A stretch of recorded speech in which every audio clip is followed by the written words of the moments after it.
I know the owner of Nippers has looked at the surveillance video, and the entire altercation, from what he can see, happened right outside of his restaurant. I'm trying to get more information from police. They are getting ready to, I think, go over and brief Scott Johnson. So as soon as he gets information, we'll bring it to you. Mary, what's interesting is this is the first high-profile case Judge Hailey has handled, and he was kind of thrown into it.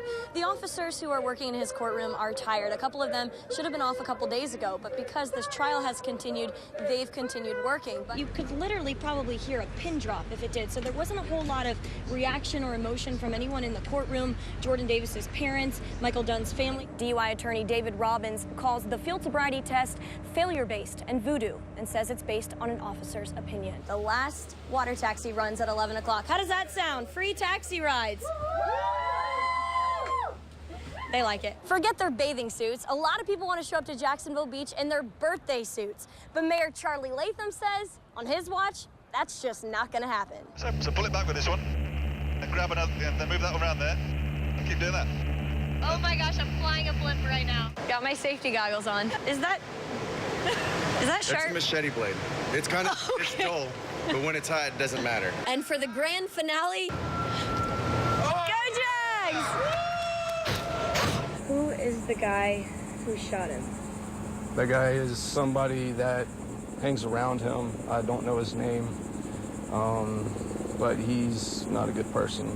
So when he took off in that car from that gas station, he didn't realize someone had died? I don't think so. Didn't he hear the gunshots? He did. Everybody heard them. But he didn't think he needed to do anything about it? He was scared. Joe says after the incident, they all raced back to the Stoner's house. He says the shooter, who is from the Orlando area, threw a gun in the yard and took off. Reporting live in Regency, Hailey Winslow, Channel 4, the local station. So it's only been about 3 minutes, and we're already at 100 degrees. And I am definitely having a hard time breathing. Children's bodies get hotter 3 to 5 times faster than adults, so I can't imagine being a 5-year-old kid stuck in this car right now. We were parked in the sun with the windows rolled up right outside Baptist Hospital downtown. I was surrounded by paramedics, and a doctor continued to check on me. 5 minutes in, they took my vitals again. You are almost to the point of heat exhaustion. Back in the car. What I didn't realize at the time is the thermometer had stopped working because it got so hot. Our 2 GoPro cameras also shut off because of the heat. 6 more minutes. To be honest with you, I'm starting to get a little panicky. I know I can get out of this car if I need to, but you get to the point where it's getting kind of hard to think. I'm tired, my muscles hurt, but you get this kind of panicky feeling. The extra thermometer I did have in the car got a reading of 134 degrees. 4 more minutes, and I couldn't take it anymore. After a total of 20 minutes, they checked my vitals. 40.8. And for kids, it is so much worse. And I did get a couple of readings with this on the dashboard at the time of about 145 degrees. When I got out of the car, I felt like I had just walked into a freezer. I didn't know yesterday was gonna be my last time seeing him. I would have never left. Tania Brown just found out, but knew something was wrong when he didn't call this morning. She says they started dating a month ago, but knew each other for a year and worked together at McDonald's. Homie, he's working hard to take care of his family. He doesn't deserve this. It's not fair. It's not fair. Nedzad Batonich's family is an emotional wreck. His dad watched BP's surveillance video of the incident.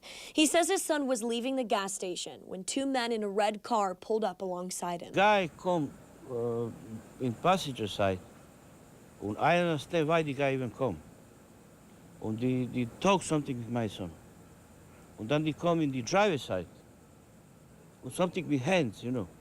I think in this point, my boy had enough to try to say to him, go away.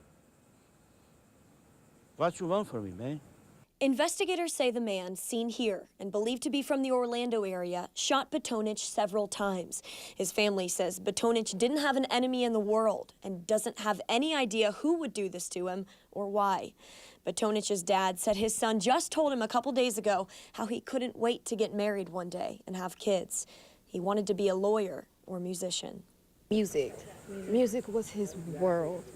He could rap his butt off. You wouldn't even believe it. Music was that boy passion. He was just making CDs. He was hoping to go somewhere with it? Yes. Trooper Andrew Litzel had 3 days left on patrol before he was being promoted to sergeant, so his wife told him to lay low and stay out of trouble. Well, it was 3 days after Christmas, and he was shot in the face. The bullet lodged between his jugular and carotid artery. He miraculously survived. Sergeant Andrew Litzel shows me the 6-inch scar down his neck and an almost invisible one under his right nostril where the bullet went in. Evidence of what Litzel calls a second chance from God. The purpose that he has for me, I don't know. But I'm very grateful that I'm around to raise my kids. Litzel was trying to stop an erratic driver in Palatka, which turned into a car, then foot chase near 2nd and Laurel Street. One man got away. Litzel chased the other behind restrooms near the city docks. That's when I saw the muzzle flash, and he had taken the opportunity of the darkness to pull out a .25 caliber handgun from his pocket. It flashed about 3 feet from my face, and I felt the bullet hit me in the face. However, I was close enough to him that I just continued and tackled him. I wound up face to face on the ground on top of him with the gun pinned between our chest. And I had his arm held with my left arm where he couldn't pull the gun out, but I couldn't sit up because I knew he could turn the gun into me. At that moment, Sergeant Litzel knew it was going to be him or the bad guy. He managed to pull out his duty weapon and shoot 24-year-old Samorian Wingo in the side. When I did that, his arm snatched out and the gun was free, and I didn't know, I couldn't get control of it again. So I shot him again in the chest. Litzel laid on top of Wingo and held down his arm to make sure he didn't move. He says he used his flashlight to get Wingo's gun, quickly turning the light off to make sure the missing suspect didn't see him, and called for backup. How are you able to do all this while being shot in the face? I had a lot of blood and fluid in my mouth, but I still could breathe, and I could still speak somewhat legibly at the time.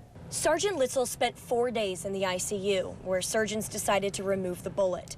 He took 2 months to recover and is now back at work as a sergeant in Duval, Nassau, and Clay counties. And he just received the Purple Heart and highest honor possible presented by the Colonel, the Medal of Valor, which he plans to pass down to his kids. The most valuable thing that I've taken out of this is prepare as if there's no tomorrow. You know? None of us are guaranteed it. So I was given a second chance, but there have been a lot of officers that have not gotten a second chance. The Florida Department of Law Enforcement and State Attorney's Office both ruled this shooting justifiable. The second suspect in this incident from December 28th still has not been captured. If you have any information, you're asked to call Crime Stoppers. The number is 1-888-277-TIPS. Reporting live at FHP headquarters, Hailey Winslow, Channel 4, the local station. Now, Hailey, you said this was determined justifiable. How did the FDLE come to that conclusion? Kumasi, part of that conclusion came from a homeless man who was living in the dumpster near the bathrooms, happened to see a lot of the incident, and his statements to police matched the statements that Sergeant Litzel gave. By the way, Sergeant Litzel's wife now has that bullet that was lodged in her husband's throat. She teaches forensic science and plans to center a lesson around it. Kumasi? Oh my gosh. Hailey Winslow reporting for us tonight. Thank you, Hailey.